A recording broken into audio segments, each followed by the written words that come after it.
Negative comments in my YouTube section? Not really. The last couple months, it's been pretty positive. Let's go ahead and fix that, shall we?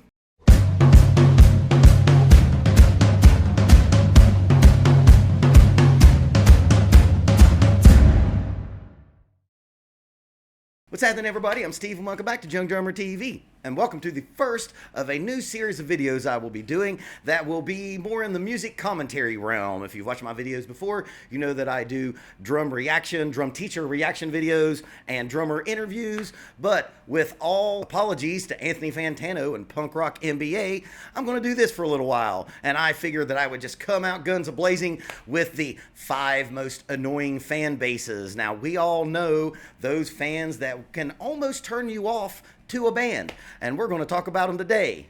First, 21 Pilot fans.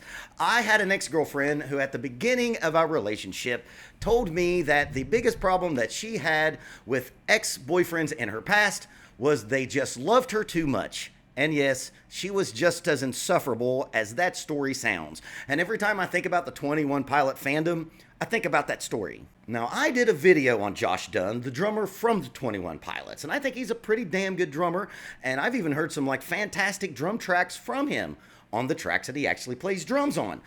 But when I did the first video, I said that the 21 Pilots, and I was really reacting to them because I wasn't really aware of their discography at that point, and I thought, hey, and I said, this is a pretty damn good pop band. And the comment section from The Click, as the 21 Pilot fan base likes to be called, came for me. You would have thought that I took a shit on their mom's head. Now, I later researched and saw that the 21 Pilots had won a Grammy for Best Pop Band. So I think that pretty much puts that to bed. And let's all stop with pop as a dirty word. The Beatles were a pop band at the beginning. Pop is great. Pop means popular. If you're good enough to be popular, that's pretty cool. The biggest problem I think I have with 21 Pilot fans is they have a connection that is an unhealthy connection with the band. Now, if you know anything about them in interviews and in their song lyrics, they are very upfront and to their credit about their mental illness struggles over the years. And I think that that's very important. I think one of the best things that's happened in our culture over the last 10 years is people who aren't afraid to bring that to the forefront. And we've even talked about it on this channel in the Chris Cornell video and the Rev video. So I think that's great. But the problem is it attracted a lot of people who had the same problems. Now, that may not seem like a problem at first, but because they feel that connection with them, when you say anything disparaging about the band, that fan base takes it personally. By saying that the 21 Pilots are this or that, or maybe not giving it a glowing review, they feel like they're personally attacked, and they're not. Chill out. And I've just got to say this, the 90s cynic in me, I am a little bit weary of that whole mental illness as a marketing tool, because it kind of sometimes feels like a marketing tool. I don't think it's healthy. I don't think it's good. I think it's good that they talk about it, but it almost feels like there was a focus group somewhere at a record label that said, hey, let's sell these guys as having anxiety disorders. It'll really sell records. And that kind of feels like that to me, but that might just be the cynic in me. And just one more thing. Oh my God. The rallying cry of The Click. Stay alive. My brother is a veteran, and I'm pretty sure that when they were in theater, they didn't even say that to themselves. And they were going to war. What do you have to worry about staying alive from? You're like a suburbanite. You live in a subdivision with a big-ass rock out front that probably says something like Whispering Pines or Coral Gables. So what are you worrying about staying alive from? Settle down. Rush fans. Now, I should have said this earlier. Some of these fan bases I am a card-carrying member of, and if you watch this channel at all, you know that I am a Neil Peart disciple. But Rush fans, Jesus Christ, chill out.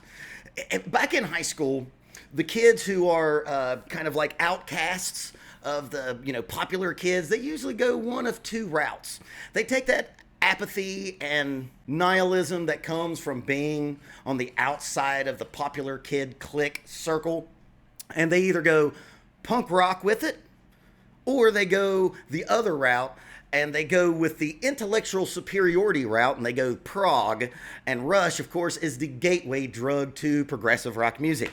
Rush fans cannot fathom being in a world where everyone who listens to them not only likes them, but worships the holy ground that they walk on. In the first Neil Peart video that I did, I actually said that I don't think that he's the greatest drummer of all time. And he's not, and Neil wouldn't say that he is. But in the video, I said that Neil Peart, and at that point he was still alive, wasn't the greatest drummer of all time. He was the greatest drum composer of all time, and I compared him to Mozart. Well, that comment section acted as if I threw their grandmother in a wood chipper. It was irrational, the kind of hate that I got from a video that was a glowing review and was super respectful to one of my favorite musicians of all time. And it really made me not like Rush fans. It's okay if someone doesn't like that band. Let's be honest. Geddy Lee's voice can sometimes feel like it's a acquired taste, right? And that's okay. I love Geddy. Hell, if you go on, look on my channel, me and a couple of my friends, I think, did a fantastic Rush cover. That's how much I love that band. But that's how unattached from reality that some Rush fans, a lot of Rush fans, can be. I made a video talking about how great Neil Peart is and how much I loved him, and they were still able to find reasons to bitch and complain to me. Rush fans, the kids, you know, those dads out there that have Rush underwear. It's okay that your wife doesn't like Rush. Have you been to a Rush concert? There's like 17 women there. 3 of them know the songs, and the rest of them are girlfriends and wives with their arms crossed, wondering when this 15-minute instrumental is going to be over. And that's okay. Rush fans, chill out. So this isn't my shirt. I borrowed it from my guitar player, my metal band, and I've known Caleb for probably 16 years, and I've never seen him in anything other than a cut-up black t-shirt of a band and cargo shorts. So thanks, Caleb. Metallica fans, or as I call them, the great defenders of the faith. The problem with Metallica fans is they're always on the defensive, apologizing for what a lot of people didn't like that they became. And that's okay. I think that the first 4 Metallica records are wonderful, and I think Master of Puppets and Justice for All are masterpieces. I'm not a big fan of the Black Album. I do recognize its importance in the heavy metal genre and the oeuvre, if you will, because it did turn on a lot of people to heavy metal. But man, Load, Reload, Stanger, that's fucking almost unforgivable. Now, they did try to bring it back a little bit on the Death Magnetic record, which is an okay record. A lot of the Metallica fans' problems with commentators like me on YouTube is we complain about Lars Ulrich's bad playing, and he does play bad. How many supercut videos on YouTube of him fucking up are there? More than any other drummer. Name another drummer that's famous for having like fuck up videos. And if you say that, and as a drum teacher, I'm going to call that shit out, you're a terrible human forever. And also, James Hetfield, there's a lot of videos of him ripping on Lars's playing. So what do you want me to do? Metallica fans are a lot like Dallas Cowboy fans. And if you have a Dallas Cowboy fan in your life, my apologies. Dallas Cowboy fans, like Metallica fans, are always talking about the greatness of the past. Yes, the Dallas Cowboys were great in the 70s and they were great in the 90s, but they ain't done shit since the last time they won the Super Bowl. But Dallas Cowboy fans are going to tell you about this vaunted great franchise and how much they're worth and all this I actually had a Dallas Cowboy fan defend them by saying that they're the most expensive franchise in American sports. Who gives a shit? Are they winning? Not really. One of the biggest problems with Metallica, and I was one of those big fans when I was a kid, is those first 4 records are just fucking so good. And then they, in my opinion, now you can also say that Metallica evolved and changed into something, and that may be true.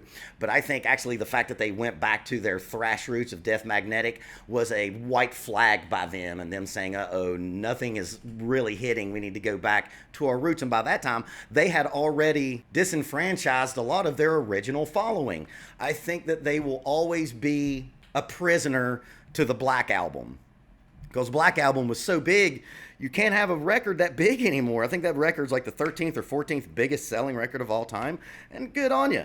But Metallica simps, just because we don't like the bullshit that they brought out from Black Album on, you're just going to have to get over that shit, because there's a lot of people that have those same feelings. So Metallica fans, you're fucking annoying because you feel the need to defend their shit. And I'm sorry, Load and Reload are fucking terrible records. And one more thing, in the Lars Ulrich video, which is actually one of my biggest videos, I made a lot of money like ripping on Lars.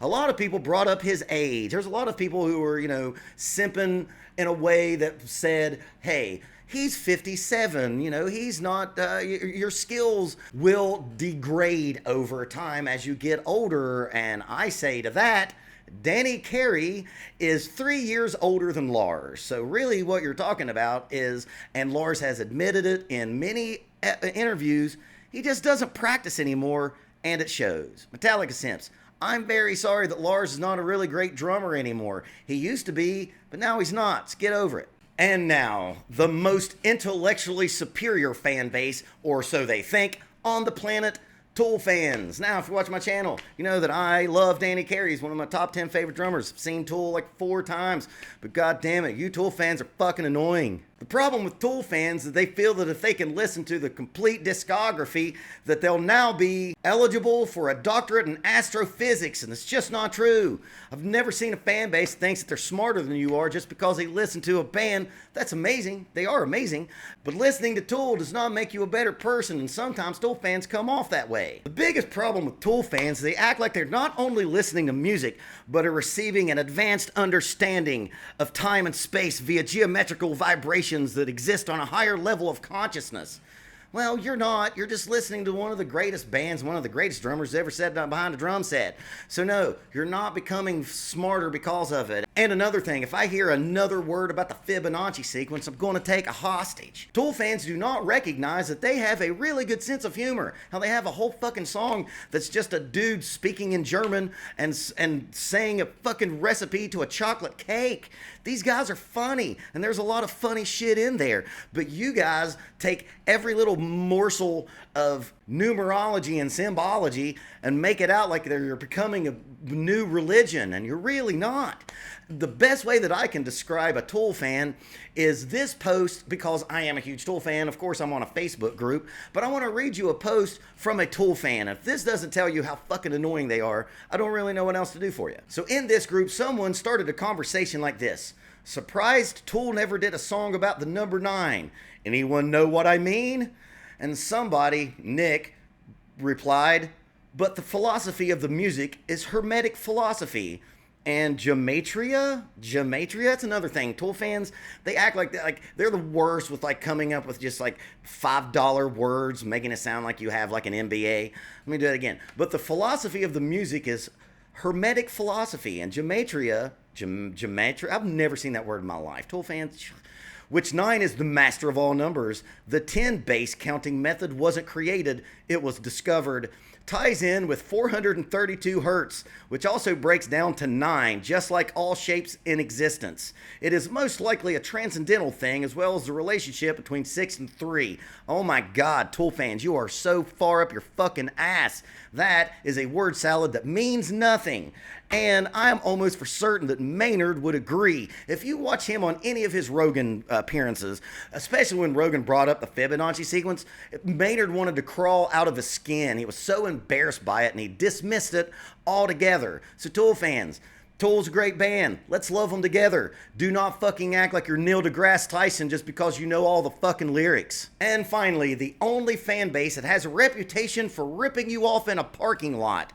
Phish fans. Phish fans are actually distant cousins from Tool fans because they feel like they are existing on another plane of existence because they listen to a jam band play a 35-minute fucking jam. Now, don't get me wrong, I am a Phish fan. I haven't listened to them a lot lately, but back in the day when I was in a jam band, I thought Phish was the epitome of what a band could be. Now, one of the biggest problems with Phish fans is they believe that by listening to their exploratory improvisational jams, they're experiencing a higher consciousness that can only be compared to a religious awakening. And you're not. You're listening to a great improving rock band improvise together. They've been together for like fucking 30 years, and they should be really good at improvising right by now, and they are. But the doors of perception are not being cleansed for you at all. And of course, let's talk about it.